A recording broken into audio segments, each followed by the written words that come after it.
Hi everyone, welcome back to GS hub. एक बहुत लंबे टाइम के बाद फिर से हमारी मुलाकात अपने इस चैनल पे हो रही है, जहां लास्ट क्लास हमने पॉलिटी की संविधान की ऐतिहासिक पृष्ठभूमि पे हमारी चर्चाएं हो रही थी। उसी क्लास को हम आगे आज कंटिन्यू करेंगे।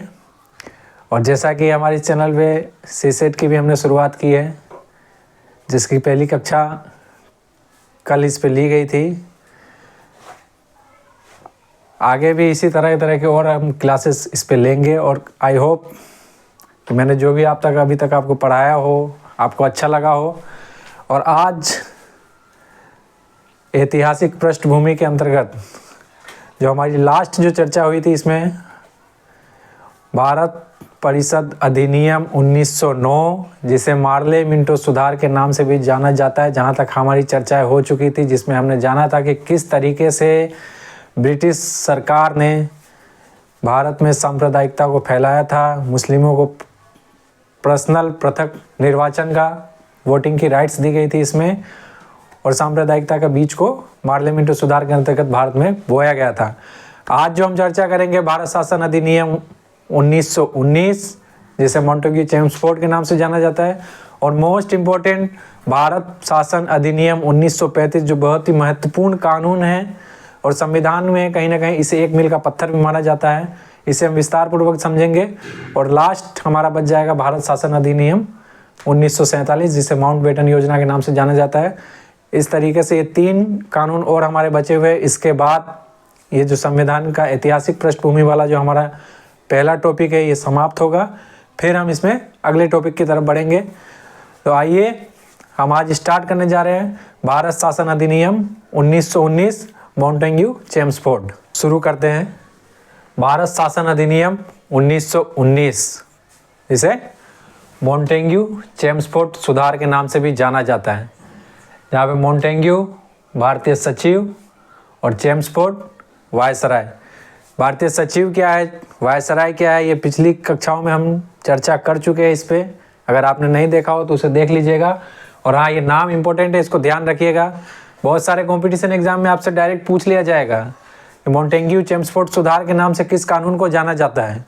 भारत शासन अधिनियम 1909, भारत शासन अधिनियम 1919, भारत शासन अधिनियम 1935, या और भी कोई ऑप्शन देके, ठीक है। तो भारत शासन अधिनियम 1919 को मॉन्टेग्यू चेम्सफोर्ड के नाम से जाना जाता है, और भारत शासन अधिनियम 1909 को मार्ले मिंटो सुधार के नाम से जाना जाता है। इस कंफ्यूजन को दूर करने के लिए आप इस नाम को भी देख सकते हैं, मॉन्टेग्यू चेम्सफोर्ड। ये साइज बड़ा है, तो जो बड़ा है वो बाद में आएगा। तो 1919 बाद में है, तो मॉन्टेग्यू चेम्सफोर्ड का साइज बड़ा है, तो ये बाद में। और मार्ले मिंटो वो छोटा है, नाम की साइज की बात कर रहा हूँ, वो छोटा है, तो 1909, क्योंकि 1909 पहले है, उसके बाद 1919। तो हम बात करने जा रहे हैं मॉन्टेग्यू चेम्सफोर्ड सुधार के बारे में। नोट्स बनाने से पहले मैं कुछ बातें आपको बता देता हूँ। इसमें पे इस कानून के तहत ब्रिटिश हुकूमत, जैसा कि हम कॉलोनियल सिस्टम में भारत उपनिवेशिक था, तो ब्रिटिश हुकूमत ने प्रांतीय सूची और केंद्रीय सूची दोनों को अलग अलग किया, और दोनों पे अलग अलग कानून बनाना शुरू हुआ यहाँ से। यानी जैसे कि आज संसद में होता है, हर स्टेट में गवर्नमेंट है, हर स्टेट की अलग अलग विधानसभा, विधान परिषद होती है, और सेंटर में हमारा संसद है। तो संसद अपने जो उसकी जो सूची, समवर्ती सूची जब हम पढ़ेंगे, तो उसकी सूची में जो कानून है उस पे वो बनाती है जो संघ की सूची है, और राज्य की सूची पे राज्य सरकार कानून बनाती है, और समवर्ती सूची में दोनों गवर्नमेंट कानून बनाती है। तो इसी तरीके से इसमें सूचियों को अलग अलग किया गया। केंद्रीय सूची अलग की गई कि कौन सेंट्रल गवर्नमेंट किस पे कानून बनाएगी और राज्य गवर्नमेंट किस पे कानून बनाएगी, विषयों को जांच के अलग अलग किया गया, ठीक है। ये पहला पॉइंट।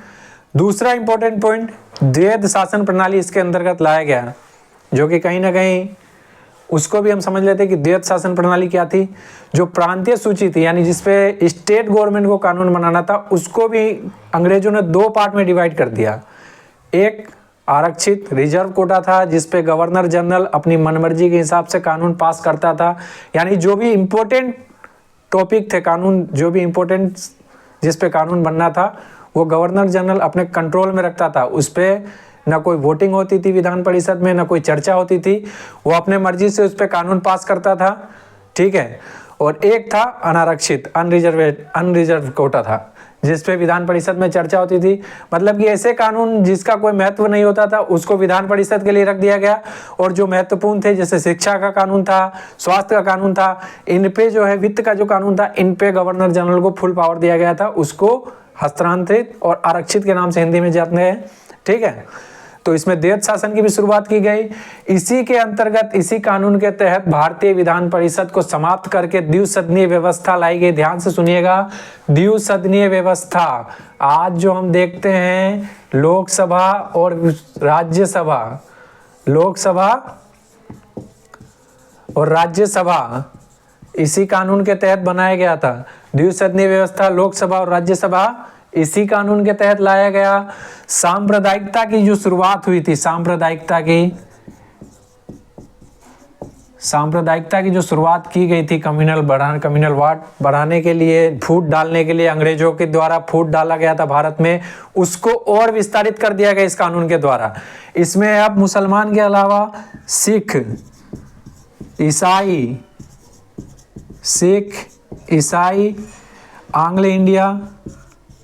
आंग्ल भारतीय जो थे इनको भी पृथक निर्वाचन का अधिकार दे दिया गया। इनको भी अलग से, मतलब सेपरेट वोटिंग का राइट्स दे दिया गया था कि ये अपने ही कम्युनिटी के आदमियों को वोट करते थे।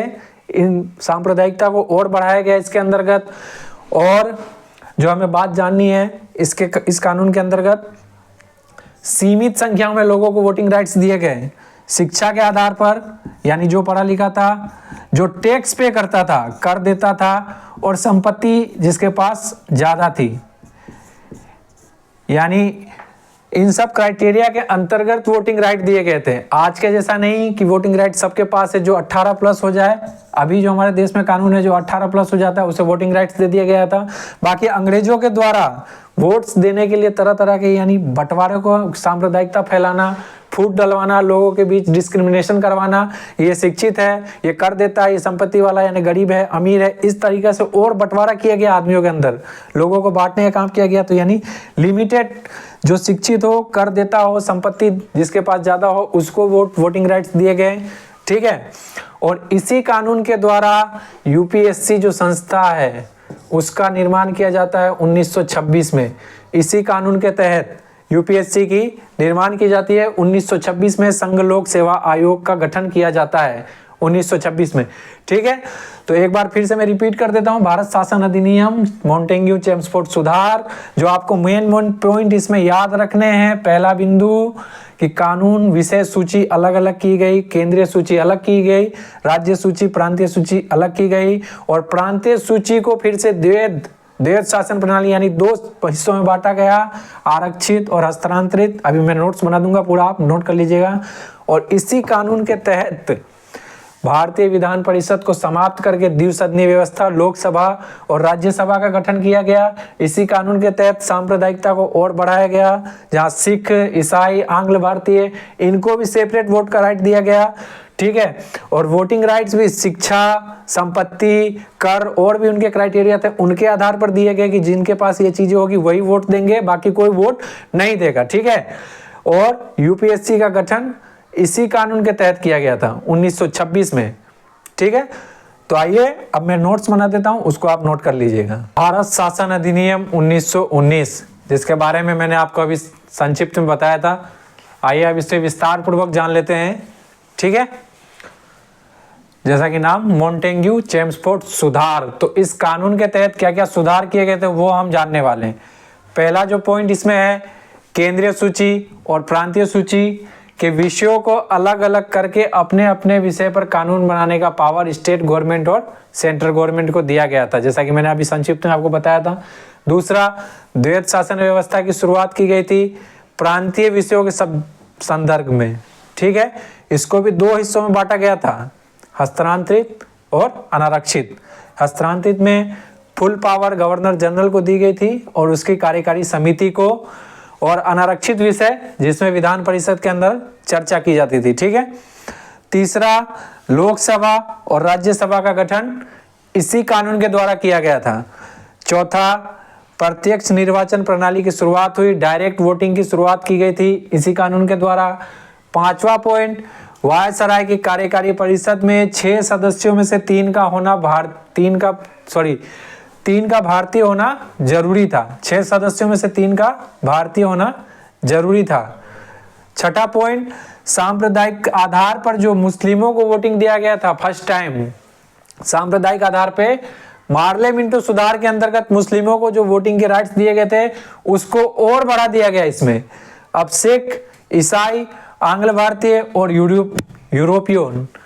यूरोपियन जो थे उनको भी पृथक निर्वाचन का अधिकार दे दिया गया, यानी सांप्रदायिकता को और फैला दिया गया। फूट डालो राज करो की नीति को और विस्तारित की गई ब्रिटिश गवर्नमेंट के द्वारा, यानी सांप्रदायिकता को और बढ़ाया गया। सिख, ईसाई, आंग्ल भारतीय, यूरोपीय, ये आपको याद रखना है, यहाँ ध्यान रखिएगा। मार्ले मिंटो सुधार में सिर्फ मुस्लिमों को दिया गया था सांप्रदायिकता के आधार पर वोटिंग राइट, और 1919 मॉन्टेग्यू चेम्सफोर्ड के अंतर्गत इसे विस्तारित कर दिया गया। इसमें सिख, ईसाई, आंग्ल भारतीय और यूरोपियन शामिल थे। ठीक है। 7वां वोटिंग राइट भी संपत्ति, शिक्षा और कर के आधार पर सीमित संख्या में लोगों को दिया गया था, क्योंकि उस टाइम मालूम है आपको शिक्षा कम थी, संपत्ति कम थी, और संपत्ति कम थी तो जाहिर सी बात है टैक्स भरने वाले आदमी भी कम ही थे। इस चीज को इसलिए रखा गया था कि वोट देने वाले भी कम हो। ठीक है। तो वोटिंग राइट शिक्षा, संपत्ति और कर के आधार पर सीमित संख्या में वोटिंग राइट्स दिए गए। लंदन में भारतीय उच्चायुक्त आयोग का गठन किया गया, और 9वां पॉइंट, यूपीएससी का गठन इसी कानून के द्वारा किया गया था। 10वां, केंद्रीय बजट और राज्य बजट को इस कानून के द्वारा सेपरेट यानी अलग अलग कर दिया गया। केंद्रीय बजट केंद्र सरकार बनाती थी और राज्य बजट राज्य सरकार बनाती थी, और अपने अपने बजट पर अपने अपने सदनों में चर्चा करती थी। ठीक है। और एक और पॉइंट, इस कानून मॉन्टेग्यू चेम्सफोर्ड को लाने के बाद ब्रिटिश गवर्नमेंट ने इसी कानून के अंतर्गत एक आयोग बनाने की घोषणा की कि 10 साल बाद एक आयोग बनाएंगे जो इस कानून पर चर्चा करेगी। भारत में आके इस कानून का जो इफेक्ट क्या पड़ा इंडिया पे उसके बारे में चर्चा करेगी, जिसे साइमन कमीशन के नाम से जाना जाता है, आपने सुना होगा। साइमन आयोग का गठन भी इसी कानून के द्वारा किया गया था। ठीक है। तो इसको आप नोट्स कर लीजिए। आइए अब हम चर्चा करने जा रहे हैं साइमन आयोग के बारे में। ठीक है। साइमन कमीशन, जैसा कि मैंने बताया कि 1919 के कानून में ब्रिटिश सरकार ने एक आयोग बनाने की घोषणा की थी कि 10 साल बाद एक आयोग बनाएंगे जो भारत में इस नए संविधान यानी मॉन्टेग्यू चेम्सफोर्ड जो सुधार थी उसकी स्थिति के बारे में पता लगाएगी। ठीक है। लेकिन साइमन आयोग का गठन पॉइंट फर्स्ट नवंबर 1927 में किया गया था, समय से 2 वर्ष पूर्व। ध्यान रखिएगा, टाइम से 2 साल पहले इसका गठन किया गया, क्योंकि वो कानून आया था 1919 में, तो ये आना चाहिए था 1929 में। बाकी इसका गठन 1927 नवंबर 1927 में इसका गठन किया गया। ठीक है। दूसरा पॉइंट, 7 सदस्यीय गठन थी। इसमें 7 सदस्य थे, सदस्य इसके अंदर 7 थे।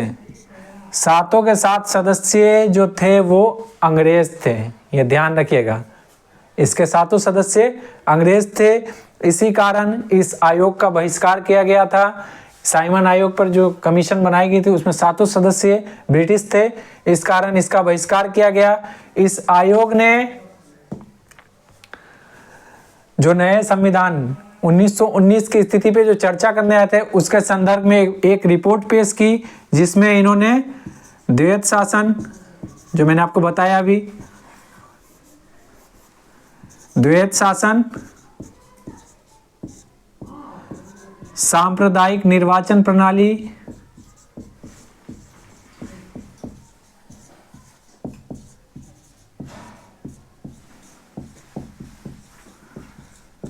तीसरा भारतीय संघ, भारतीय संघ की स्थापना।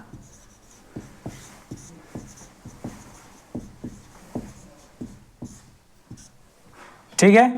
द्वैध शासन, सांप्रदायिक निर्वाचन प्रणाली और भारतीय संघ की स्थापना के संदर्भ में एक रिपोर्ट किसे पेश की?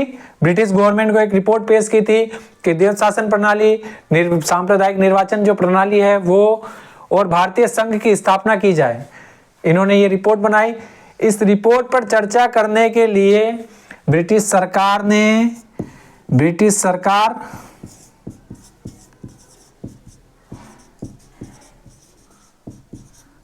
ब्रिटिश भारत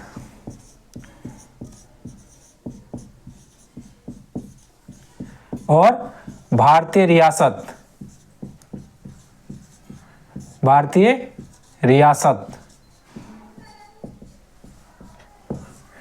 ब्रिटिश सरकार यानी इंग्लैंड की जो गवर्नमेंट थी, ब्रिटेन की जो गवर्नमेंट थी, वो ब्रिटिश भारत यानी भारत का वो हिस्सा जो अंग्रेजों के अधीन था, ठीक है, और भारतीय रियासत जो रजवाड़े थे, जैसा कि मैंने बताया था 1857 की क्रांति के बारे में कि 1857 की क्रांति हुई, उसके बाद 1858 में कानून लाया जाता है जिसमें ब्रिटिश भारत यानी ब्रिटिश सरकार जो थी वो भारत में अपने क्षेत्र विस्तार को रोक देती है, जहां तक उसका कब्जा था वहीं पे वो रुक जाती है, और भारतीय रजवाड़ों अब वो किसी भी रियासत पे कब्जा नहीं करेगी, ठीक है। तो इन तीनों के साथ मिलके गोलमेज सम्मेलन किया जाता है। कहाँ पे? लंदन में 3 गोलमेज सम्मेलन होते हैं, जैसे हम हिस्ट्री के अंदर पढ़ेंगे उस पे इसके संदर्भ में चर्चा करने के लिए तीनों को एक साथ बुलाया जाता है, और लंदन में इस पे 3 गोलमेज सम्मेलन होते हैं, ठीक है। तो उसको हम हिस्ट्री में जानेंगे, ये आप नोट कर लीजिएगा। साइमन आयोग का गठन नवंबर 1927, 7 सदस्य थे, 7 ब्रिटिश, द्वैध शासन, सांप्रदायिक निर्वाचन प्रणाली, भारतीय संघ की स्थापना के बारे में इन्होंने रिपोर्ट पेश की, जिसपे चर्चा करने के लिए ब्रिटिश सरकार, ब्रिटिश भारतीय और भारतीय रियासतों के संग मिलकर 3 गोलमेज सम्मेलन किया जाता है लंदन के अंतर्गत, ठीक है। अगला जो कानून है भारत शासन अधिनियम 1935, बहुत ही इंपॉर्टेंट कानून है, इसे ध्यान पूर्वक सुनिएगा। सभी कानूनों में से सबसे महत्वपूर्ण अगर कोई कानून है तो वो भारत शासन अधिनियम 1935। कोई भी कंपटीशन एग्जाम दीजिए, वहाँ इसके सवाल आपको जरूर मिलेंगे, ठीक है। तो ध्यान पूर्वक सुनिएगा।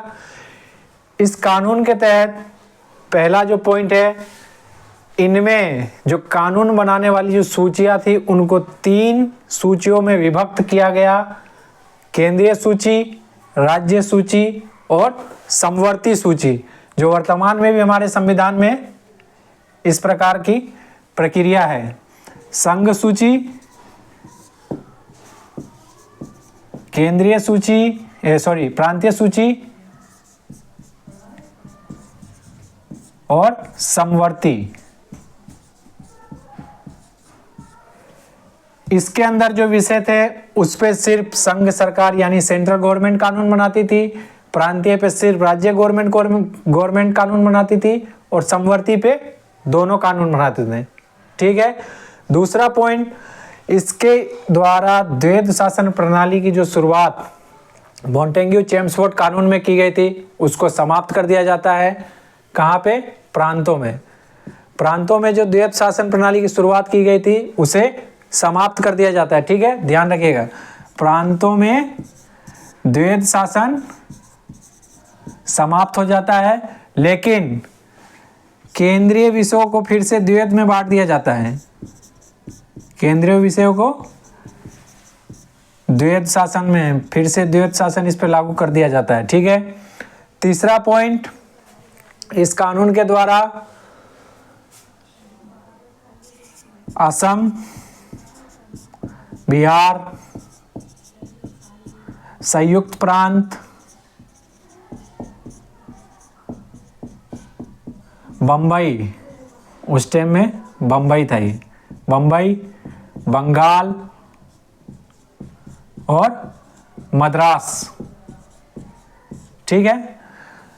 असम, बिहार, संयुक्त प्रांत, बम्बई, बंगाल, मद्रास, इन 6 जगहों पर द्विसदनीय व्यवस्था स्थापित की जाती है, यानी विधानसभा और विधान परिषद का गठन किया जाता है इन 6 जगहों पर। ध्यान रखिएगा, आपसे पूछा जा सकता है कंपटीशन एग्जाम में। कहाँ? असम, बिहार, संयुक्त प्रांत, बम्बई, बंगाल और मद्रास। इसी कानून के द्वारा आरबीआई की स्थापना की जाती है। इसी कानून के द्वारा सर्वोच्च न्यायालय सुप्रीम कोर्ट की स्थापना की जाती है। ठीक है, सर्वोच्च न्यायालय की स्थापना किस कानून के तहत हुई है? भारतीय शासन अधिनियम 1935। इसी कानून के द्वारा प्रांतीय लोक सेवा आयोग का गठन किया जाता है। प्रांतीय लोक सेवा आयोग का गठन। ठीक, इसी कानून के द्वारा दलितों, महिलाओं और मजदूरों के लिए भी पृथक निर्वाचन की प्रणाली स्थापित की जाती है, यानी सांप्रदायिकता को और विस्तारित कर दिया जाता है। अब दलित को भी, महिलाओं को और मजदूर वर्ग को भी अलग से निर्वाचन प्रणाली दे दी जाती है। ठीक है, भारत शासन अधिनियम 1935, जिस पर हमने संक्षिप्त में चर्चा की थी, एक विस्तार पूर्वक इसे देख लेते हैं और आप भी नोट्स बना लीजिएगा। इसमें जो हमारा पहला पॉइंट है, अखिल भारतीय संघ की स्थापना इसके द्वारा की गई थी। संघ सूची, राज्य सूची और समवर्ती सूची, जैसा कि मैंने आपको बताया था कि विश्व को 3 सूचियों में विभक्त किया गया था इसके द्वारा। संघ सूची, राज्य सूची, समवर्ती सूची, यानी संघीय सूची, राज्य सूची, समवर्ती सूची के आधार पर शक्तियों का पृथक्करण किया गया, पावर ऑफ सेपरेशन। ठीक है, तीसरा पॉइंट, प्रांतों में देयत्व शासन को समाप्त कर दिया गया, जो 1919 के द्वारा लागू किया गया था प्रांतों में देयत्व शासन प्रणाली, उसको 1935 में समाप्त कर दिया जाता है। चौथा पॉइंट, बंगाल, बिहार, बंबई, मद्रास, संयुक्त प्रांत और असम में द्विसदनीय व्यवस्था प्रारंभ की जाती है, यानी विधानसभा और विधान परिषद का गठन किया जाता है। ठीक है, पांचवा पॉइंट, इसी के द्वारा दलित, महिला और मजदूर वर्ग के लिए भी अब अलग से निर्वाचन व्यवस्था प्रारंभ की जाती है, यानी सांप्रदायिकता को और विस्तारित किया जाता है। छठा पॉइंट, भारत शासन अधिनियम, ये एक लिखा हुआ है, भारत शासन अधिनियम 1858 के द्वारा जो भारत परिषद की स्थापना की गई थी उसको समाप्त कर दिया जाता है। सातवां पॉइंट, वोटिंग राइट्स जो थे उसको विस्तारित किया जाता है, 10% जनसंख्या को वोटिंग अधिकार दे दिए जाते हैं। ठीक है, आठवां, आरबीआई की स्थापना भारत शासन अधिनियम 1935 के द्वारा हुई है। ध्यान रखिएगा, आरबीआई की स्थापना भारत शासन अधिनियम 1935 के द्वारा हुई है। इसी के द्वारा प्रांतीय और संयुक्त सेवा आयोग का भी गठन किया जाता है। 1919 में लोक सेवा आयोग का गठन किया जाता है, यूपीएससी का गठन किया जाता है, और 1935 के कानून से स्टेट पीसीएस और ज्वाइंट कमीशन जो होती है, ज्वाइंट सर्विस जो होती है, उसकी स्थापना, यानी प्रांतीय और संयुक्त सेवा आयोग का गठन 1935 के कानून के द्वारा किया जाता है। 10वां पॉइंट, इसी के द्वारा 1937 में सुप्रीम कोर्ट की स्थापना की जाती है, सर्वोच्च न्यायालय की स्थापना की जाती है। ठीक है, ये 10 पॉइंट है जो मैंने और संक्षिप्त में आपको लिख दिए हैं, इसको नोट्स बना लीजिए और बहुत ही इंपॉर्टेंट कानून है, ये ध्यान रखिएगा। आज हमने चर्चा की भारत शासन अधिनियम 1919 मॉन्टेग्यू चेम्सफोर्ड, और दूसरा भारत शासन अधिनियम 1935। ठीक है, एक लास्ट जो ऐतिहासिक पृष्ठभूमि के अंदर अंग्रेजों के द्वारा जो कानून बनाए गए थे उसमें एक लास्ट कानून हमारा बच गया है अब, भारत स्वतंत्रता अधिनियम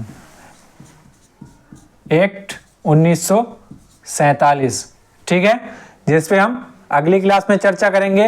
ये दोनों कानून बहुत महत्वपूर्ण है, इसीलिए मैंने 2 ही टॉपिक आज आपको पढ़ाए हैं। ध्यान से इसको फिर से रिवीजन करिएगा, बहुत ही इंपॉर्टेंट कानून है। 1935 उससे भी ज्यादा इंपॉर्टेंट है। ठीक है, एक लास्ट अब बच गया अब, भारत स्वतंत्रता अधिनियम 1947, जिसके अंतर्गत विभाजन की योजना लाई गई थी। इसे माउंटबेटन योजना के नाम से भी जाना जाता है। तो फिर मिलते हैं नेक्स्ट क्लास में, जब तक के लिए पढ़ते रहिए। ठीक है, अगर चैनल पे फर्स्ट टाइम आए हैं, अगर वीडियो अच्छा लगे, कंटेंट अच्छा लगता है आपको, तो चैनल को सब्सक्राइब कीजिएगा, शेयर कीजिएगा, लाइक कीजिएगा। फिर मिलते हैं हम नेक्स्ट क्लास में। Thank you.